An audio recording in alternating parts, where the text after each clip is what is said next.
Hamas has accepted a ceasefire proposal put forward by Egyptian and Qatari mediators, according to a televised statement by senior Hamas official Khalil al-Hayya.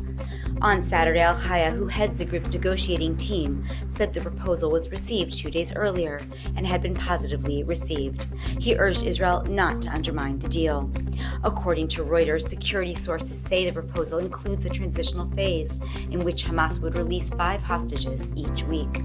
Israel has held internal consultations and submitted a counterproposal in coordination with the United States. However, the Israeli Prime Minister's office has not confirmed whether it agreed to the original ceasefire plan. Meanwhile, Hamas released a disturbing video of hostage Elchana Bokhbat taken during the October 7 attack at the Supernova Music Festival. In the video, Bokhbat, identifying himself as Prisoner 22, pleads for help and says he is suffering without food, medicine, or contact with his family. He asks his workers' committee to demonstrate on his behalf and criticizes failed rescue efforts, warning that continued military operations may cost hostages their lives. Bokhbat, a 35-year-old dual Israeli-Colombian citizen with asthma, is believed to be held in harsh conditions in Hamas's underground tunnel network. The Israeli military announced Saturday that it had launched ground operations into the Al Janiniya neighborhood of Rafah, aiming to expand a security zone in southern Gaza. As part of the operation, IDF troops dismantled Hamas infrastructure while continuing aerial strikes across the Gaza Strip. According to the IDF, targets included rocket launchers, weapons depots, and militant compounds. Dozens of Hamas terrorists were reportedly killed.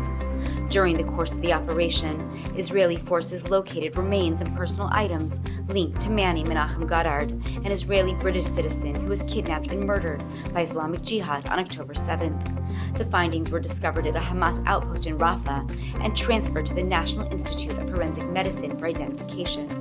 Authorities confirmed the findings belonged to Goddard and notified his family.